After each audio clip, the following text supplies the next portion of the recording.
World Mission Report. Shalom dan happy Sabat. Cerita mission kita pada hari ini bertajuk Membebaskan Banduan. Cerita mission ini ditulis oleh Andrew McChesney. Cerita mission kita adalah kisah hidup Christopher yang panas baran, pemabuk, perokok, dan juga seorang penjenayah ketika masih remaja. Tetapi Tuhan dengan kemurahannya telah menjadikan Christopher seorang penginjil yang luar biasa. Pada suatu masa, Christopher sangat kecewa ketika dia pergi bersama istrinya ke perkumpulan penginjilan di Poland. Istrinya telah memberitahunya bahwa pengkhotbah sentiasa menayangkan video pendek sebagai sebahagian daripada penyampaian.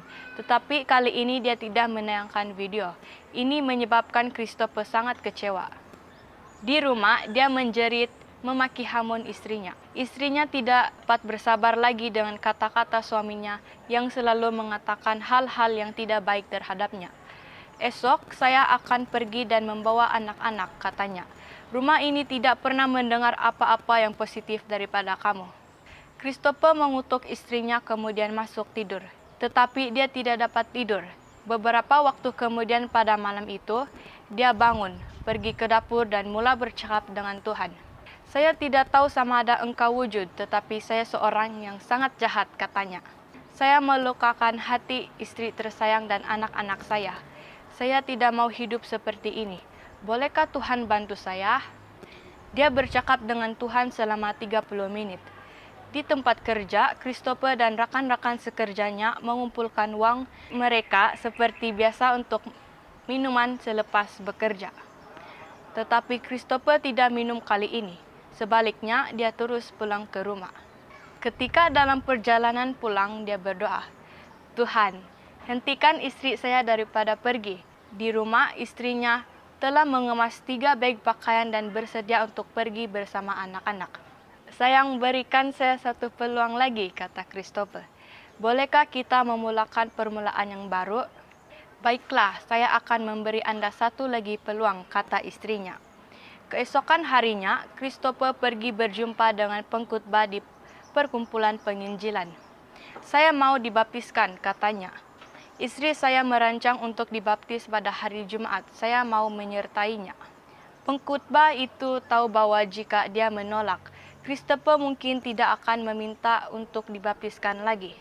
Dia berdoa dengan senyap kepada Tuhan. Pengkhotbah itu tertanya-tanya apakah pendapat para anggota gereja yang lain. Namun dia memutuskan untuk mengambil risiko. Dia membaptiskan Christopher bersama istrinya. Pengkhotbah itu tertanya-tanya apa yang akan berlaku seterusnya. Tidak lama selepas itu, Christopher memberitahu bahwa dia pernah melanggar undang-undang ketika dia masih muda. Dia berkata dia mau memberi kesaksian kepada orang-orang muda lain di penjara. Pada hari penyampaian khotbah, orang-orang muda yang memakai pakaian penjara masuk ke dalam ruangan. Mereka kelihatan bosan. Pengkhotbah itu merasakan bahwa dia perlu menukar khotbahnya dengan segera. Kawan-kawan, katanya, adakah kamu tahu mengapa saya datang ke sini? Dia menunjuk ke arah Christopher. Sebab lelaki ini sama seperti Anda ketika dia remaja dulu. Christopher berdiri. Teman-teman, saya memahami Anda, katanya. Saya pernah tinggal di sini. Saya bukan remaja terbaik. Saya telah melakukan beberapa perkara yang agak buruk. Saya pernah coba melarikan diri dari penjara ini. Lihat ini. Dia menghulurkan pergelangan tangannya untuk menunjukkan parut di mana dia coba membunuh diri. Tetapi, puji Tuhan, seseorang telah menyelamatkan nyawa saya. Hari ini saya datang untuk berkongsi berita gembira. Apabila Anda dibebaskan dari penjara, Anda boleh melakukan lagi apa yang Anda lakukan sebelum ini, atau Anda boleh mengubah hidup Anda dan hidup untuk Tuhan. Saya mengajak Anda untuk memilih Tuhan.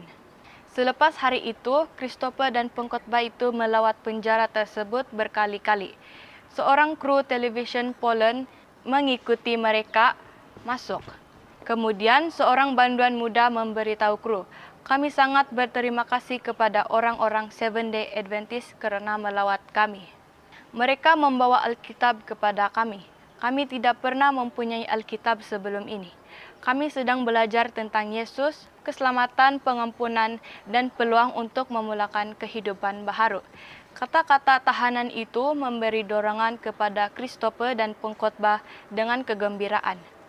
Kesimpulannya, Tuhan akan memakai kita semua untuk menjadi agen perkabaran firman-Nya tanpa mengira latar belakang kita. Put God first, it will change your life. Happy Sabat.